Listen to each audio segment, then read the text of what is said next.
Willie Lynch letter, The Making of a Slave. Willie Lynch. This speech was said to have been delivered by Willie Lynch on the bank of the James River in the colony of Virginia in 1712. Lynch was a British slave owner in the West Indies. He was invited to the colony of Virginia in 1712 to teach his methods to slave owners there. Beginning of the Willie Lynch letter. Greetings. Gentlemen. I greet you here on the bank of the James River in the year of our Lord 1712. First, I shall thank you, the gentlemen of the colony of Virginia, for bringing me here. I am here to help you solve some of your problems with slaves. Your invitation reached me on my modest plantation in the West Indies, where I have experimented with some of the newest, and still the oldest, methods for control of slaves. Ancient Rome would envy us if my program is implemented. As our boat sailed south on the James River, named for our illustrious king, whose version of the Bible we cherish, I saw enough to know that your problem is not unique.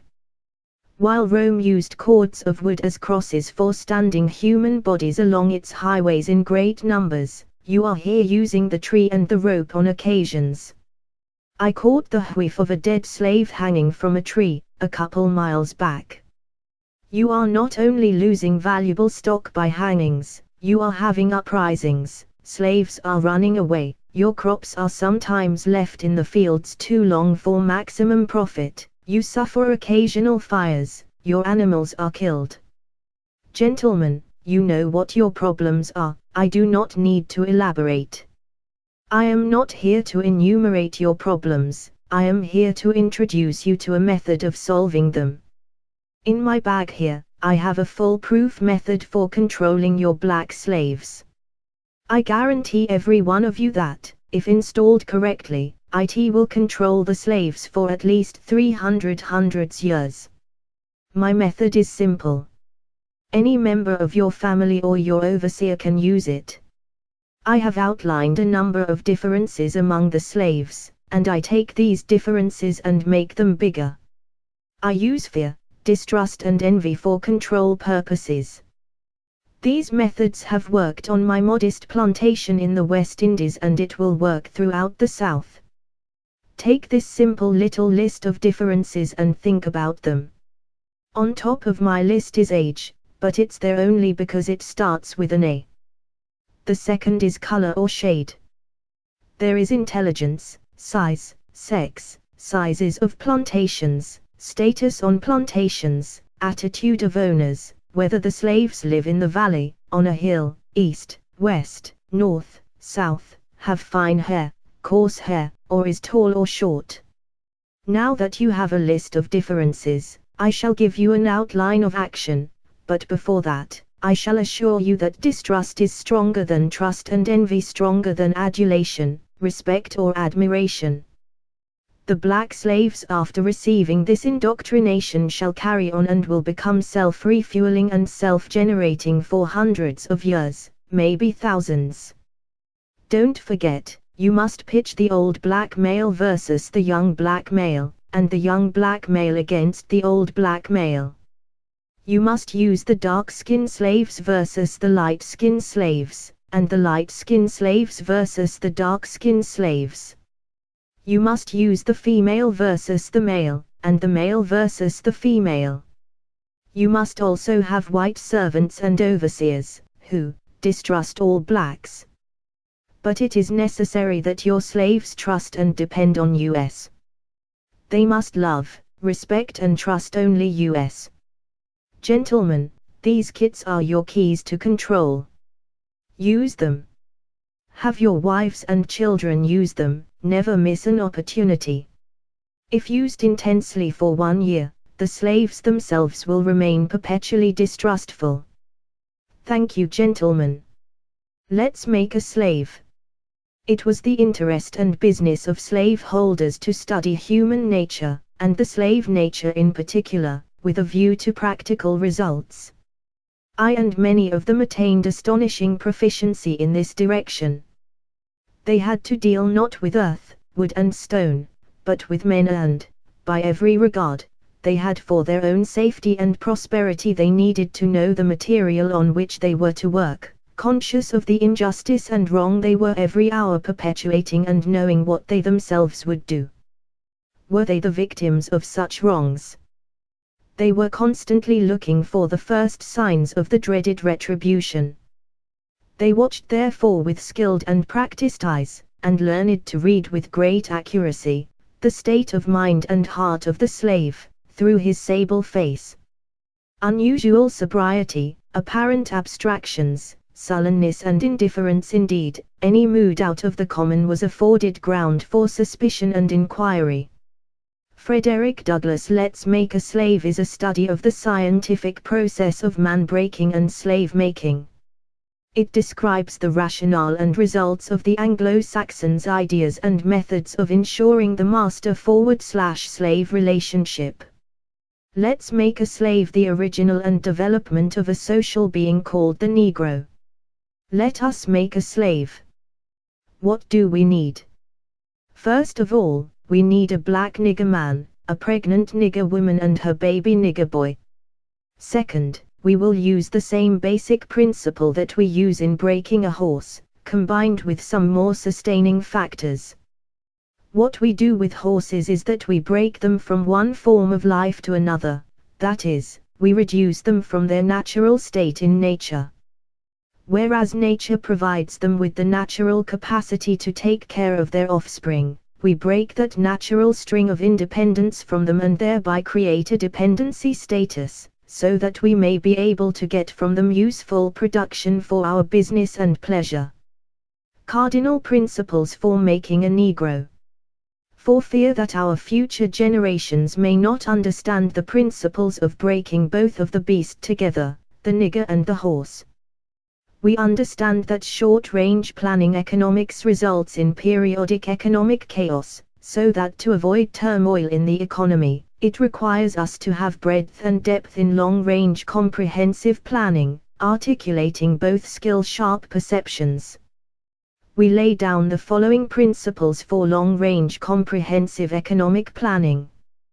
Both horse and niggers are no good to the economy in the wild or natural state. Both must be broken and tied together for orderly production. For orderly future, special and particular attention must be paid to the female and the youngest offspring. Both must be crossbred to produce a variety and division of labor. Both must be taught to respond to a peculiar new language. Psychological and physical instruction of containment must be created for both. We hold the 6 cardinal principles as truth to be self-evident, based upon following the discourse concerning the economics of breaking and tying the horse and the nigger together, all inclusive of the 6 principles laid down above. Note, neither principle alone will suffice for good economics. All principles must be employed for orderly good of the nation. Accordingly, both a wild horse and a wild or nigger is dangerous even if captured, for they will have the tendency to seek their customary freedom and, in doing so, might kill you in your sleep. You cannot rest. They sleep while you are awake, and are awake while you are asleep. They are dangerous near the family house and it requires too much labor to watch them away from the house.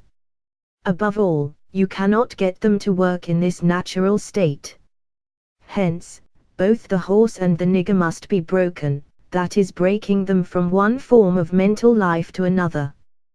Keep the body, take the mind. In other words, break the will to resist. Now the breaking process is the same for both the horse and the nigger, only slightly varying in degrees. But, as we said before, there is an art in long-range economic planning. You must keep your eye and thoughts on the female and the offspring of the horse and the nigger. A brief discourse in offspring development will shed light on the key to sound economic principles. Pay little attention to the generation of original breaking, but concentrate on future generation. Therefore, if you break the female mother, she will break the offspring in its early years of development, and when the offspring is old enough to work, she will deliver it up to you, for her normal female protective tendencies will have been lost in the original breaking process. For example, take the case of the wild stud horse, a female horse and an already infant horse, and compare the breaking process with two captured nigger males in their natural state, a pregnant nigger woman with her infant offspring. Take the stud horse, break him for limited containment. Completely break the female horse until she becomes very gentle, whereas you or anybody can ride her in her comfort. Breed the mare and the stud until you have the desired offspring. Then, you can turn the stud to freedom until you need him again. Train the female horse whereby she will eat out of your hand, and she will in turn train the infant horse to eat out of your hand, also. When it comes to breaking the uncivilized nigger, use the same process, but vary the degree and step up the pressure, so as to do a complete reversal of the mind. Take the meanest and most restless nigger, strip him of his clothes in front of the remaining male niggers, the female, and the nigger infant, tar and feather him, tie each leg to a different horse faced in opposite directions, set him afire and beat both horses to pull him apart in front of the remaining niggers. The next step is to take a bull whip and beat the remaining nigger males to the point of death, in front of the female and the infant. Don't kill him, but put the fear of God in him, for he can be useful for future breeding. FCN 3218_CVR 357x273_1.jpg. An FCN historical analysis. The breaking process of the African woman. Take the female and run a series of tests on her to see if she will submit to your desires willingly. Test her in every way, because she is the most important factor for good economics. If she shows any sign of resistance in submitting completely to your will, do not hesitate to use the bullwhip on her to extract that last bit of B out of her. Take care not to kill her, for in doing so, you spoil good economics. When in complete submission, she will train her offsprings in the early years to submit to labor when they become of age. Understanding is the best thing. Therefore, we shall go deeper into this area of the subject matter concerning what we have produced here in this breaking process of the female nigger. We have reversed the relationship. In her natural uncivilized state, she would have a strong dependency on the uncivilized nigger male, and she would have a limited protective tendency toward her independent male offspring and would raise male offsprings to be dependent like her. Nature had provided for this type of balance. We reversed nature by burning and pulling a civilized nigger apart and bullwhipping the other to the point of death, all in her presence. By her being left alone, unprotected, with the male image destroyed, the ordeal caused her to move from her psychologically dependent state to a frozen, independent state. In this frozen, psychological state of independence, she will raise her male and female offspring in reversed roles. For fear of the young male's life, she will psychologically train him to be mentally weak and dependent, but physically strong. Because she has become psychologically independent, she will train her female offsprings to be psychologically independent. What have you got? You've got the nigger woman out front and the nigger man behind and scared. This is a perfect situation of sound sleep and economics. Before the breaking process, we had to be alertly on guard at all times. Now, we can sleep soundly, for out of frozen fear his woman stands guard for us. He cannot get past her early slave modding process. He is a good tool, now ready to be tied to the horse at a tender age. By the time a nigger boy reaches the age of 16, he is soundly broken in and ready for a long life of sound and efficient work and the reproduction of a unit of good labor force. Continually through the breaking of uncivilized savage niggers, by throwing the nigger female savage into a frozen psychological state of independence, by killing the protective male image, and by creating a submissive dependent mind of the nigger male slave, we have created an orbiting cycle that turns on its own axis forever, unless a phenomenon occurs and reshifts the position of the male and female slaves. We show what we mean by example. Take the case of the two economic slave units and examine them close. The Negro marriage. We breed two nigger males with two nigger females. Then, we take the nigger male away from them and keep them moving and working. Say one nigger female bears a nigger female and the other bears a nigger male, both nigger females, being without influence of the nigger male image, frozen with an independent psychology, will raise their offspring into reverse positions. The one with the female offspring will teach her to be like herself, independent and negotiable. We negotiate with her, through her, by her, negotiates her at will. The one with the nigger male offspring, she being frozen subconscious fear for his life, will raise him to be mentally dependent and weak, but physically strong, in other words, body over mind. Now, in a few years when these two offsprings become fertile for early reproduction, we will mate and breed them and continue the cycle. That is good, sound and long-range comprehensive planning. Warning: possible interloping negatives. Earlier, we talked about the non-economic good of the horse and the nigger in their wild or natural state. We talked out the principle of breaking and tying them together for orderly production.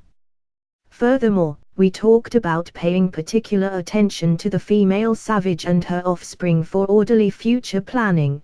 Then more recently we stated that, by reversing the positions of the male and female savages, we created an orbiting cycle that turns on its own axis forever unless a phenomenon occurred and reshifts positions of the male and female savages.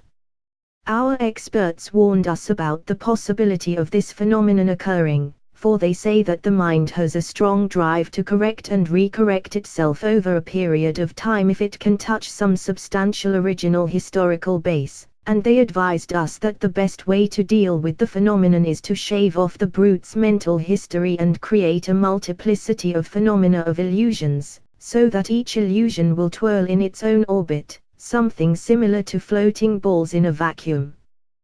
This creation of multiplicity of phenomena of illusions entails the principle of crossbreeding the nigger and the horse as we stated above, the purpose of which is to create a diversified division of labor, thereby creating different levels of labor and different values of illusion at each connecting level of labor. The results of which is the severance of the points of original beginnings for each sphere illusion. Since we feel that the subject matter may get more complicated as we proceed in laying down our economic plan concerning the purpose, reason and effect of crossbreeding horses and niggers, we shall lay down the following definition terms for future generations. Orbiting cycle means a thing turning in a given path. Axis means upon which or around which a body turns. Phenomenon means something beyond ordinary conception and inspires awe and wonder. Multiplicity means a great number. Means a globe. Crossbreeding a horse means taking a horse and breeding it with an ass and you get a dumb, backward, ass long-headed mule that is not reproductive nor productive by itself. Crossbreeding niggers mean taking so many drops of good white blood and putting them into as many nigger women as possible, varying the drops by the various tone that you want, and then letting them breed with each other until another circle of color appears as you desire. What this means is this: put the niggers and the horse in a breeding pot, mix some asses and some good white blood, and what do you get? You got a multiplicity of colors of ass backward, unusual niggers, running, tied to backward ass long-headed mules, the one productive of itself, the other sterile.